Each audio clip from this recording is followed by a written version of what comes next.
Jamaah kaum muslimin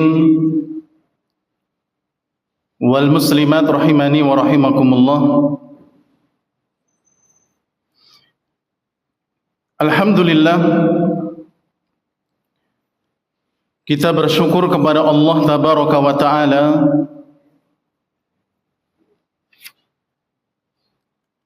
atas segala limpahan nikmat dan karunia yang telah diberikan kepada kita,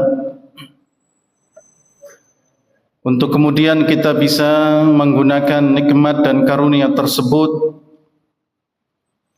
untuk melakukan aktivitas kita, terutama aktivitas beribadah atau melakukan amal soleh. Dan semoga Allah tabaraka wa ta'ala menjadikan kita termasuk hamba-hambanya yang mampu untuk mensyukuri nikmat tersebut dan menggunakannya kepada jalan yang terbaik yang diridhai oleh Allah tabaraka wa ta'ala.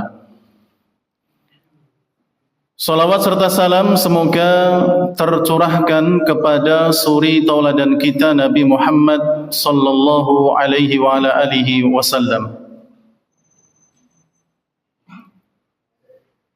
Jamaah yang dirahmati oleh Allah tabaraka wa ta'ala, pada kesempatan malam hari ini kita akan kembali melanjutkan materi dari As-Sirah An-Nabawiyah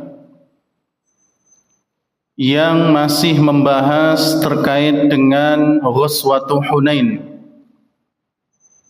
yaitu perang Hunain, di mana pada kesempatan yang terakhir kita telah mendengarkan kisah terkait dengan Ghazwatut Taif, yakni perang At-Taif, di mana pada peperangan ini Nabi dan kaum muslimin mereka mengepung pasukan Malik ibn Auf yang bersembunyi di benteng At-Taif setelah mereka kabur lari tunggang langgang di perang Hunain. Dan disinilah pasukan terbanyak berkumpul. Kemudian Nabi sallallahu alaihi wasallam dengan pasukannya datang ke tempat tersebut, kemudian melakukan pengepungan, walaupun pada akhirnya Nabi sallallahu alaihi wasallam dan juga kaum muslimin menghentikan pengepungan tersebut. Kemudian beliau kembali ke kota Madinah.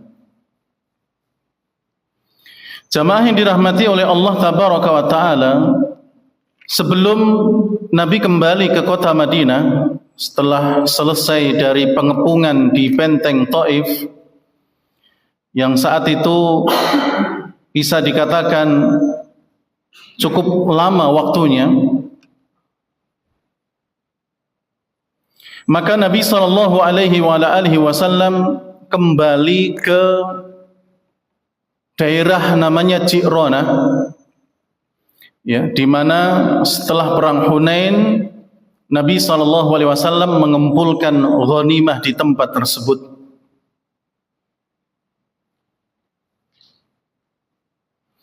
Dan sebelum kita sampaikan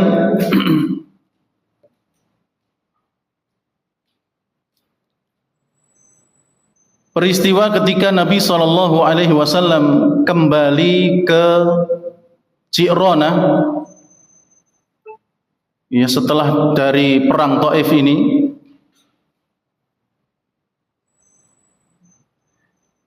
ada dua peristiwa atau tiga peristiwa, tapi satunya sudah kita sampaikan di kesempatan terakhir.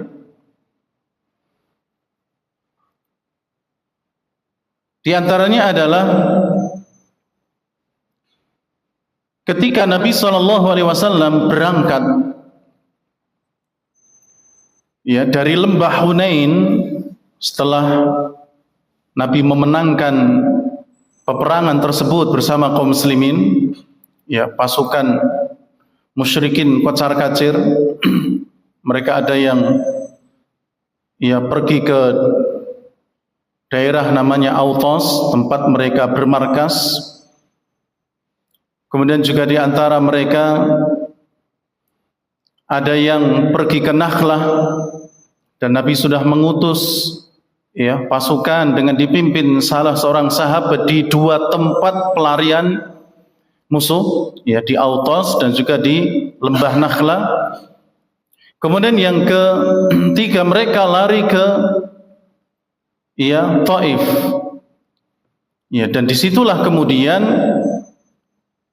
Malik bin Auf dan pasukannya yang banyak berada di tempat tersebut. Ya, mereka berlindung di sana, bertahan di benteng yang ada di Taif. Maka Nabi dan para sahabat mengejar mereka yang ada di Taif. Dan dalam perjalanannya Nabi SAW melewati kuburan seseorang bernama Abu Righal. Ya, kuburan Abu Righal.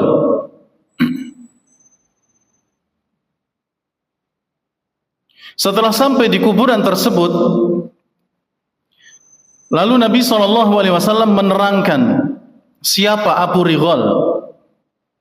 Ya, beliau bersabda, "Hadza qabru Abi Righal." Ini adalah kuburannya Abu Righal. Wa huwa Abu Thaqif, dan dia adalah nenek moyangnya kabilah Thaqif.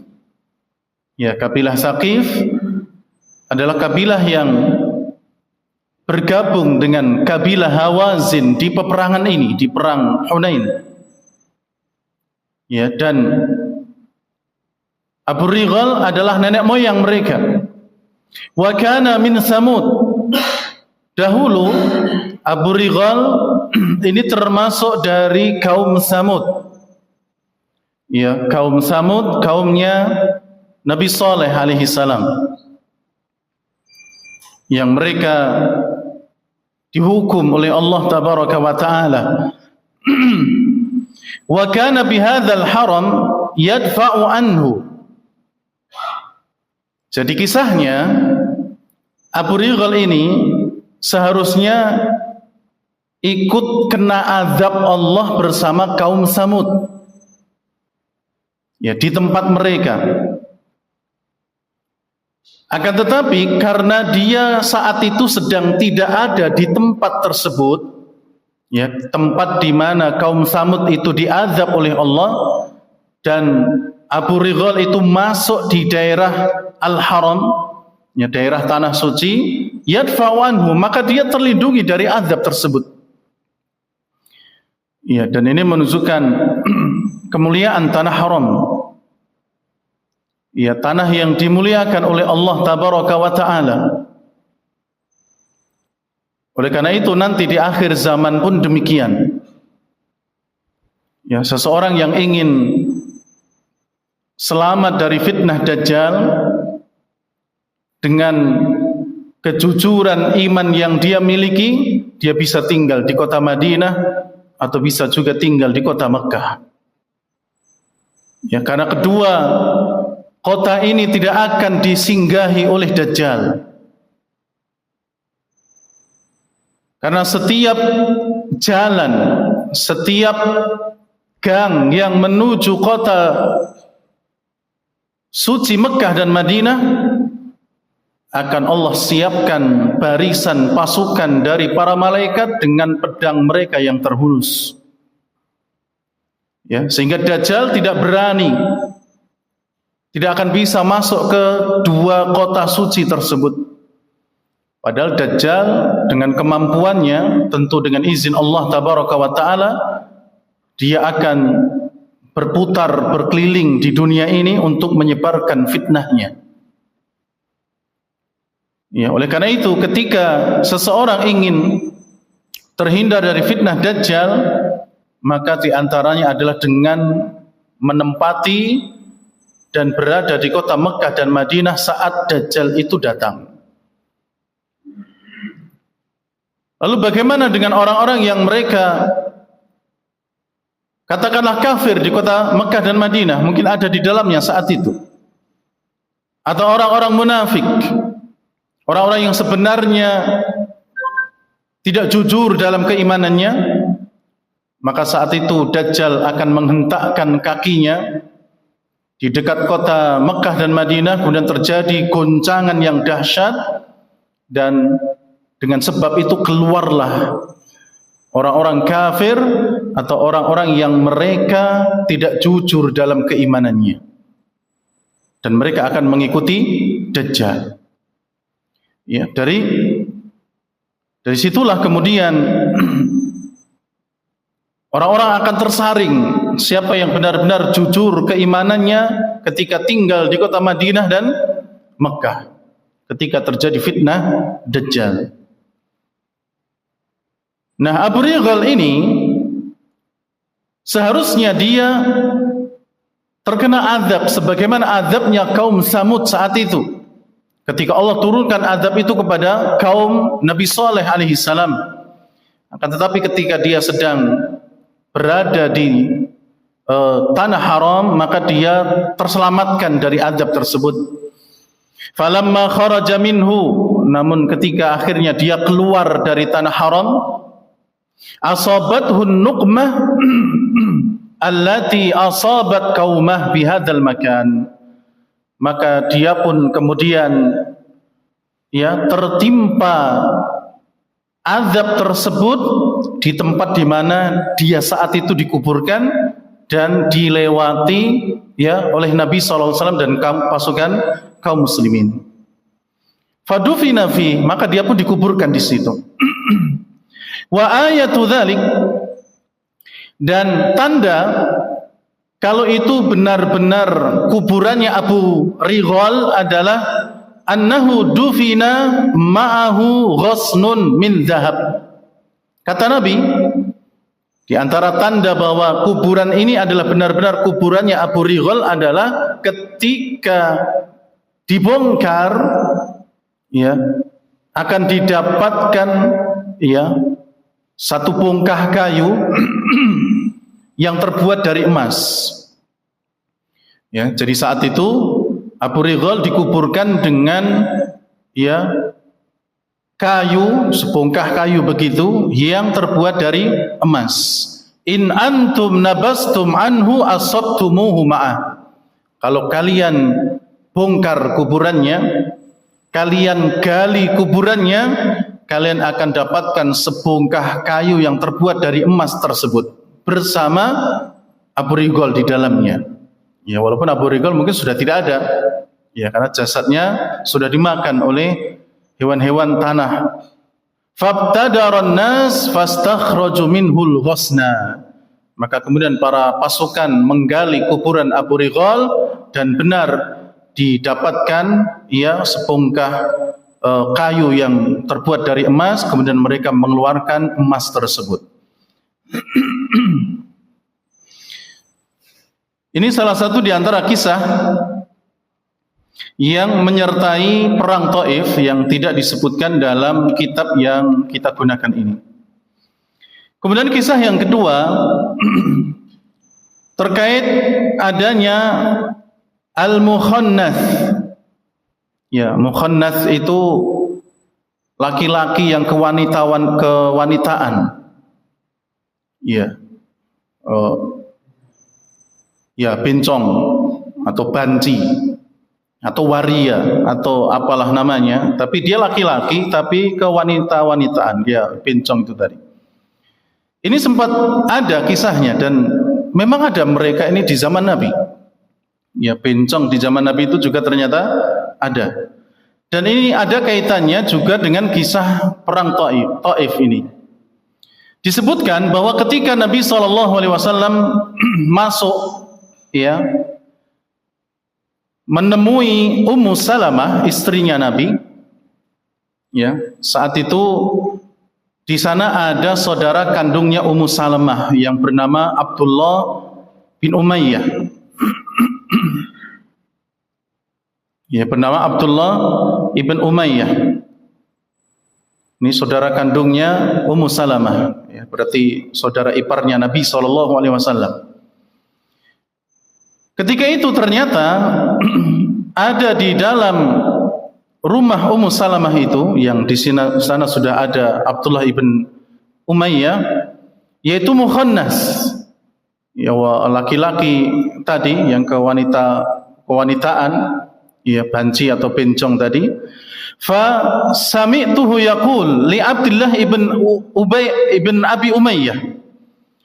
Lalu aku mendengar percakapan mereka antara Abdullah bin Abi Umayyah dengan si mukhannas ini, si banci ini.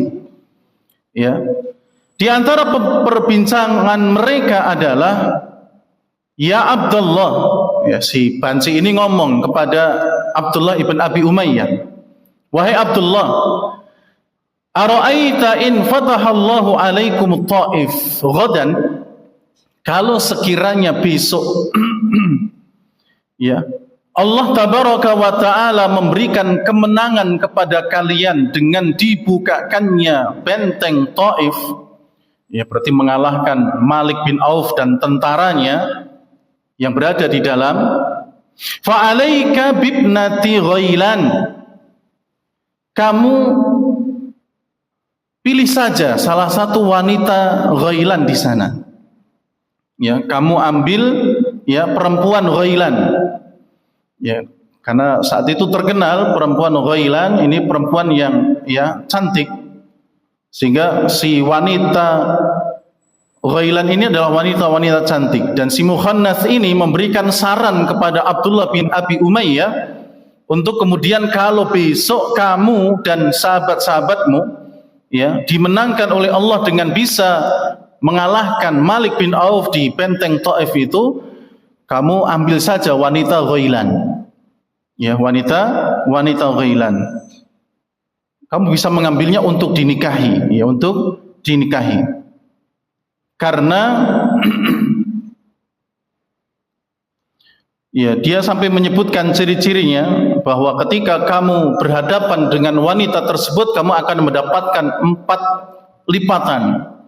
Ya, dan kalau kamu dibelakangi olehnya, kamu akan mendapatkan 8 lipatan. Ya, Allah alam apa yang dimaksud dengan lipatan-lipatan tersebut. Intinya ini akan memberikan, ya, sesuatu yang menarik kepadamu. Jadi nanti ghanimahnya adalah kamu ambil wanita Ghailan.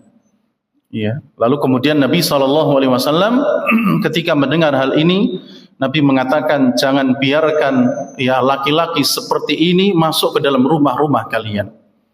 Ya, Nabi mengatakan demikian, jangan sampai, ya, laki-laki yang seperti ini, mukhannas ini, ya, masuk ke dalam rumah-rumah kalian. Ya, karena bisa jadi mereka memang seperti, ya, berlagak seperti wanita, tapi dia masih punya hasrat kepada wanita yang sebenarnya. Sehingga walaupun mereka seperti itu, maka jangan dimasukkan ke dalam rumah-rumah kalian. Dan ini Nabi katakan kepada Ummu Salamah, istrinya, jangan sampai masuk lagi, sudah. Ya, kan itu bisa berbahaya. Ya, bisa berbahaya. Kemudian jamaah yang dirahmati oleh Allah, dan subhanallah, laki-laki yang seperti ini di zaman Nabi itu juga ditiru sampai zaman sekarang. Ya, selain lagaknya, kemudian juga di antara sifatnya dia itu sebenarnya juga tertarik dengan wanita. Ya, walaupun dia itu seperti wanita gayanya, tapi juga tertarik dengan wanita, dan bisa jadi itu adalah bagian dari rencana dia. Ya, biar bisa kumpul dengan para wanita. Ya, padahal dia punya hasrat dengan wanita. Cuman karena dia itu berlagak seperti wanita, sehingga seakan-akan disamakan. Bahkan mungkin dinyatakan, wah, itu nggak punya hasrat dengan wanita, karena dia sendiri seperti wanita. Padahal bisa jadi dia punya hasrat kepada wanita, sehingga dengan gaya seperti itu dia leluasa dengan para wanita, masuk ke ruangan para wanita, ya, dan seterusnya. Dan salah satu yang ditiru juga adalah tangan dan kaki mereka itu dicet, dikitek, apa namanya itu? Ya, dikitek. Dan banci-banci sekarang kan juga begitu. Ya, tangan jari mereka, kuku jari mereka, tangan dan kaki mereka itu dikitek. Sebagaimana para wanita. Dan saat itu kiteknya kan pakai hina. Ya, pakai hina. Dan itu disebutkan dalam riwayat Abu Dawud. Hadis dari Abu Hurairah radhiyallahu taala anhu yang menyebutkan utiya bimukhannas. Sempat didatangkan laki-laki yang kewanitaan itu kepada Nabi sallallahu alaihi wasallam. Qad khadhaba yadayhi wa rijlaihi bil hina. Ya, di mana laki-laki yang seperti wanita tersebut sudah mengecat jari atau kuku jarinya. Ya, jari tangan dan jari kaki itu sudah dicat. Seperti para wanita dengan hina.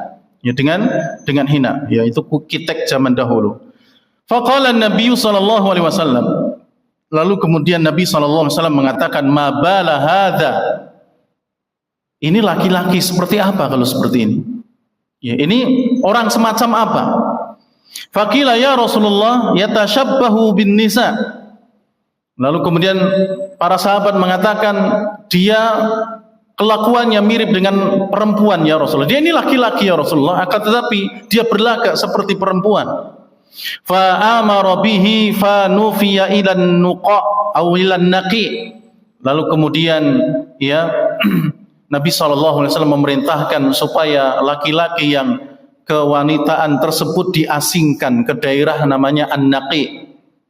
Ya, daerah namanya An-Naqi, ya, dan itu di luar Madinah, diasingkan. Ya, orang-orang seperti ini itu diasingkan. Faqalu ya Rasulullah ala naqtulu. Kemudian di antara para sahabat ada yang bertanya, kenapa kita tidak mengeksekusi saja orang seperti itu ya Rasulullah? Faqal, lalu Nabi mengatakan, inni nuhitu an qatlil musallin. Sesungguhnya aku dilarang untuk mengeksekusi orang-orang yang masih menegakkan sholat.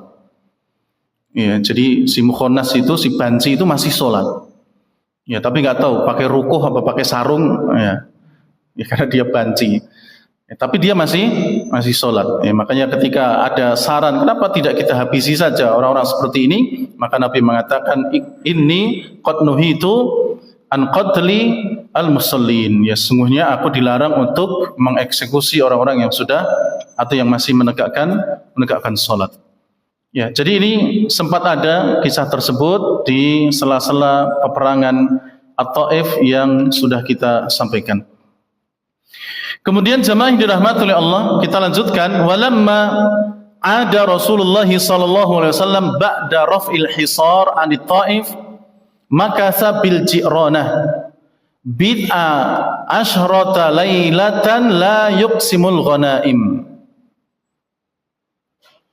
Setelah Nabi sallallahu alaihi wasallam selesai dari mengepung ya benteng At-Taif, ya di mana saat itu ya waktunya lama, kemudian hasilnya minim,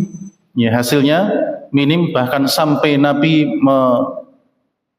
menyampaikan satu sayembara istilahnya, ya, hamba sahaya manapun yang turun ya dari benteng dan mendatangi kami, maka kami akan bebaskan.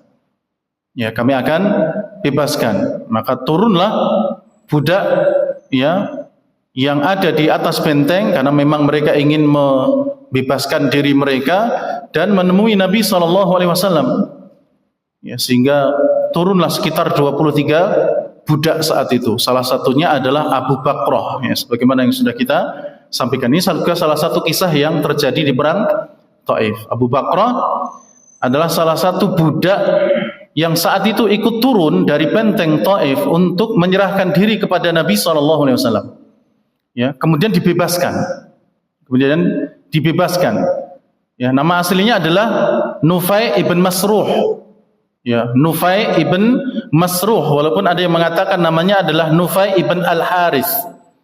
Ya, tapi yang dikenal adalah Nufai ibn Masruh. Ini nama aslinya. Tapi karena dia ini suka menimba air di benteng tersebut, ya kemudian menggunakan ya entah besi atau lubang bunder begitu yang nanti di sini ada tali untuk menimba.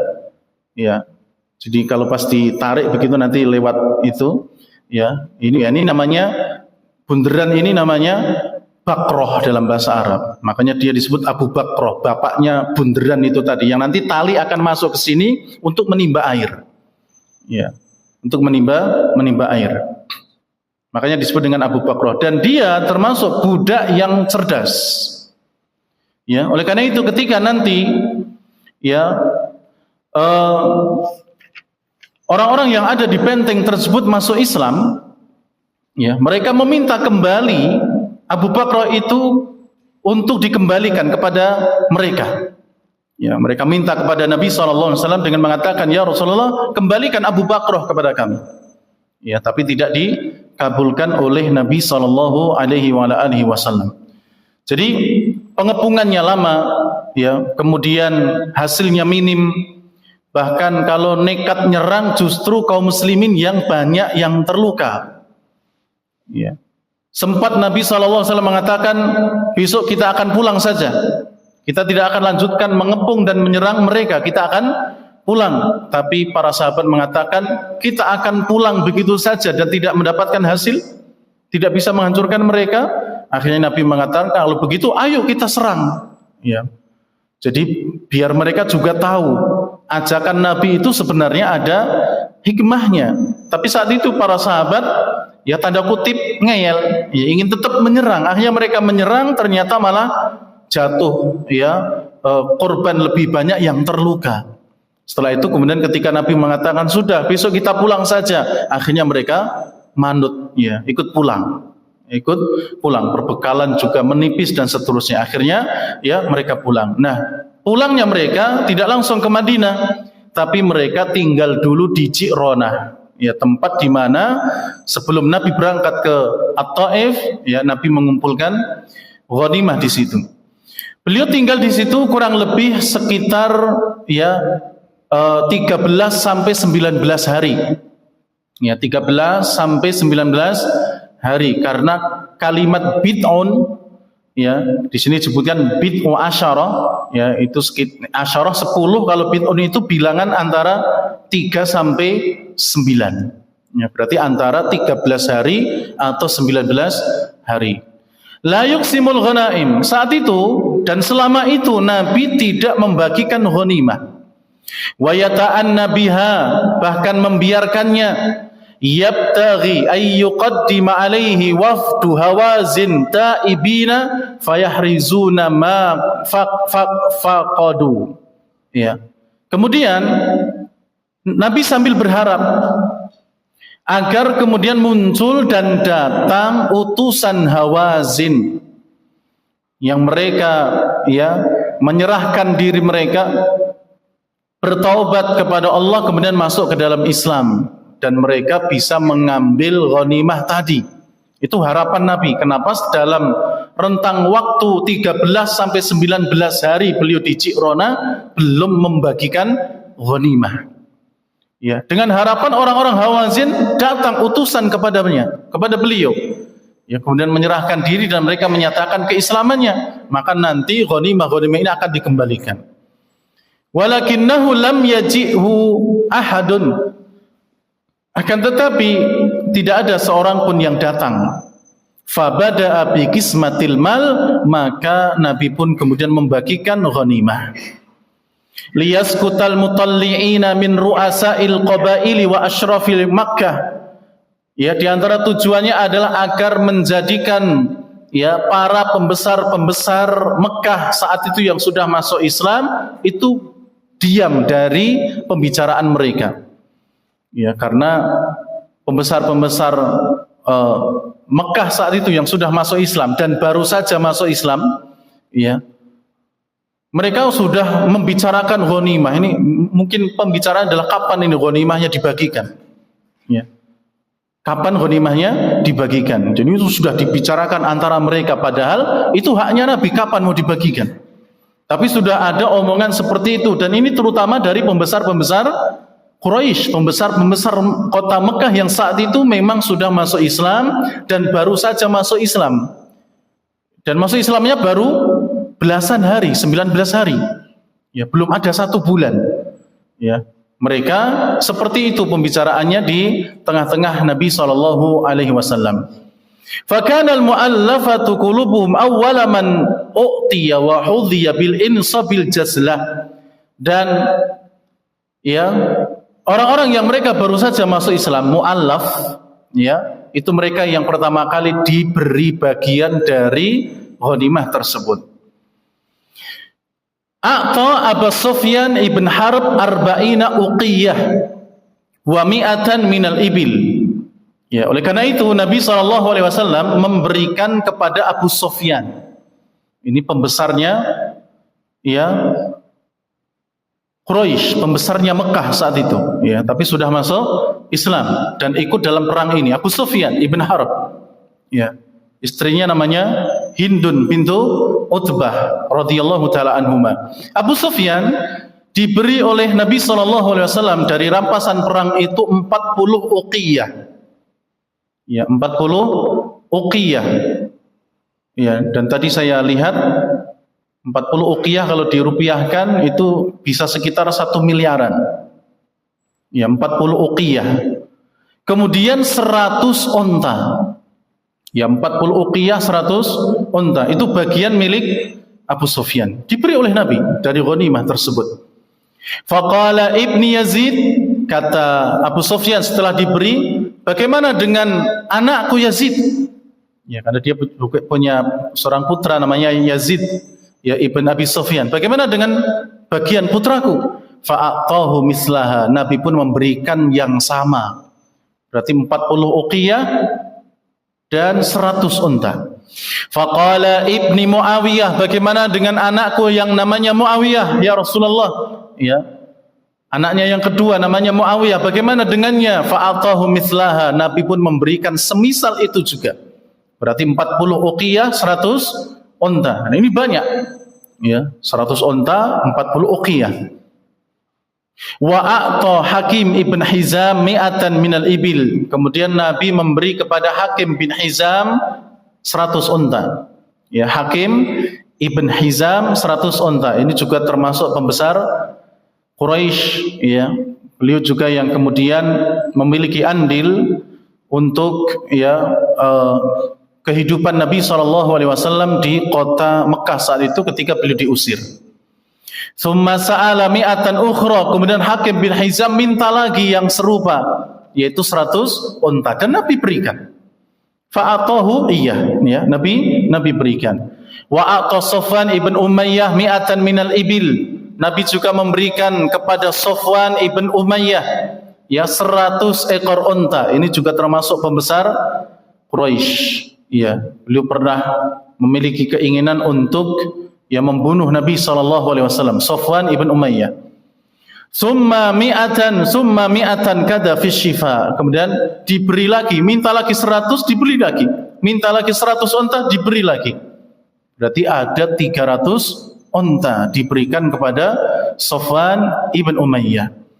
Wa ata Al-Harith bin Kaladah mi'atan minal ibil. Nabi juga memberi kepada seseorang, yakni seorang sahabat bernama Al-Harith bin Kaladah 100 ekor unta. Wa kadzalika a'ta rijalan min ru'asa'i Quraisy wa ghairiha mi'atan minal ibil. Wa a'ta akharina khamsina wa arba'in. Ya, Nabi pun juga memberikan kepada para pembesar lain, ya, ada yang 100 unta, ada yang 50 unta, ada yang 40 unta. Ya, tapi intinya, ya, itu jumlahnya banyak. Hatta sya'a fin nas anna Muhammadan yu'ti ita'an. Sehingga menyebarlah, ya, di kalangan manusia saat itu, ya, di sekitar pembagian ghanimah, bahwa Nabi Muhammad SAW memberikan harta itu seluruhnya. Ma yakhaful faqra, dan dia tidak khawatir akan kefakiran, semuanya diberikan. Fazdahamat alaihil a'rab. Oleh karena itu orang-orang A'rab, ya, orang-orang Badui, ya, saat itu juga ikut berkumpul di sekitarnya. Yatlubunal mal hatta ittaruhu ila syajaratin. Sehingga mereka berkumpul di dekat Nabi SAW, mereka berdesak-desakan di dekat Nabi sampai mereka mendorong Nabi ke suatu pohon. Ya, Nabi berdiri di suatu tempat membagikan ghanimah, ya, karena banyaknya orang, ya, sampai Nabi itu terdesak dan terdorong ke sebuah, ya, pohon. Fantaza'at rida'ah, kemudian menjadikan rida selendangnya Nabi ini copot. Faqal, kemudian Nabi mengatakan, ayyuhan nas, wahai manusia, ruddu alayya ridai, kembalikan selendangku. Ya, kembalikan imamahku. Fa walladzi nafsi biyadihi, demi zat yang jiwaku berada di tangannya. Laukana indi adadu syajari tihamah na'aman laqasamtuhu alaikum. Seandainya aku memiliki, ya, binatang domba atau harta yang banyak sebanyak jumlah pohon yang ada di Bukit Tihamah, aku akan bagikan seluruhnya kepada kalian. Ya. Tidak ada yang akan saya sisakan. Tenang, jangan rebutan, begitu mungkin istilahnya. Ya, andaikan saya punya lebih harta daripada ini, saya akan bagikan kepada kalian. Summa ma alfaitumuni bakhilan wala jabanan wala kadzaban, sehingga kalian, ya, tidak menjuluki aku sebagai orang yang bakhil, pelit, jabanan, pengecut, ya, karena nanti akan takut miskin dan seterusnya, wala kadzaban, demikian pula pendusta. Summa qama ila janbi ba'iri, kemudian Nabi berdiri di samping untanya. Fa akhadha min sanamihi wa burrah, kemudian Nabi memegang pundak, ya, atau punuk daripada unta tersebut, kemudian memegang sebiji gandum, ya, kecil biji gandum itu. Fa ja'alaha baina isba'ihi, kemudian beliau letakkan di antara jari-jarinya. Summa rafa'aha, kemudian beliau angkat, ya, dikeataskan begitu. Faqal, kemudian beliau bersabda, ayyuhan nas, wahai sekalian manusia, wallahi, demi Allah, mali min fi fai'ikum wala hadhil wabrah illal khumus. Ya, demi Allah, harta kalian termasuk gandum-gandum ini, ya, semuanya akan aku bagikan kecuali al-khumus, seperlimanya. Ya, karena ghanimah itu diambil seperlima untuk Allah dan Rasulnya. Ya. Tapi kata Nabi, wal khumusu mardudun alaikum, tapi yang seperlima ini aku berikan semuanya kepada kalian. Artinya seluruh harta rampasan yang ada di perang Hunain semuanya dibagikan kepada kaum muslimin. Lalu kemudian jamaah yang dirahmati oleh Allah tabaraka wa taala, wa ba'da ita'il mu'allafi qulubihim amara Rasulullah Zaid ibn Thabit bihdharil ghanaim wan nas. Setelah orang-orang yang baru saja masuk Islam dari penduduk Mekah itu diberikan hak mereka dari ghanimah, Nabi memerintahkan Zaid ibn Thabit untuk mendatangkan ghanimah yang lain, kemudian orang-orang yang belum, ya, mendapatkannya. Summa faradhaha 'alan nas. Fakanat sihamuhum likulli rajulin imma arba'an minal ibil wa imma arba'ina syatan. Ya. Ada di antara mereka yang satu orang mendapatkan 4 unta saja. Di antara mereka juga ada yang cuma mendapatkan, ya, 40 domba atau kambing. Fa in kana farisan, kalau dia sebagai pasukan penunggang kuda, akhadatsnai asyara ba'iron, dia akan mendapatkan, ya, 12 unta, au isrina wa mi'ata syah, atau 20, ya, atau juga 120 domba. Ya, jadi kalau dia penunggang kuda, hartanya lebih banyak lagi. Yang dia dapatkan dari ghanimah lebih banyak lagi. Dan ini baru dibagikan kepada orang-orang, ya, yang baru saja masuk Islam dari penduduk kota Mekah. Dari pemimpin-pemimpinnya, ya, mereka yang baru saja masuk Islam mendapatkan banyak dari harta ghanimah. Dan itu memang trik Nabi SAW. Adapun yang mereka sudah lama, mereka cuma mendapatkan, ya, paling banyak 40 domba. Ya. Adapun onta, mereka cuma dapat bagian 4. Setiap orang cuma 4. Padahal kalau yang tadi ada yang 100. 100 saja minta lagi 100 diberi oleh Nabi.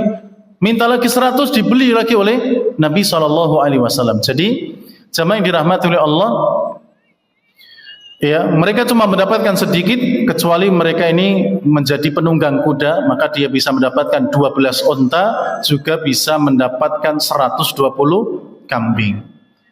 Yang menjadi masalah nanti adalah ketika, ya, ghanimah ini belum diberikan kepada kaum Ansor, sahabat-sahabat Ansor yang mereka telah membela Nabi SAW. Oleh karena itu, kisah selanjutnya nanti insyaallah kita akan mendengarkan bagaimana Al-Ansar tajidu ala Rasulillah. Orang-orang Ansar punya perasaan tanda kutip jengkel kepada Rasulullah sallallahu alaihi wasallam karena mereka belum mendapatkan sedikit pun harta ghanimah.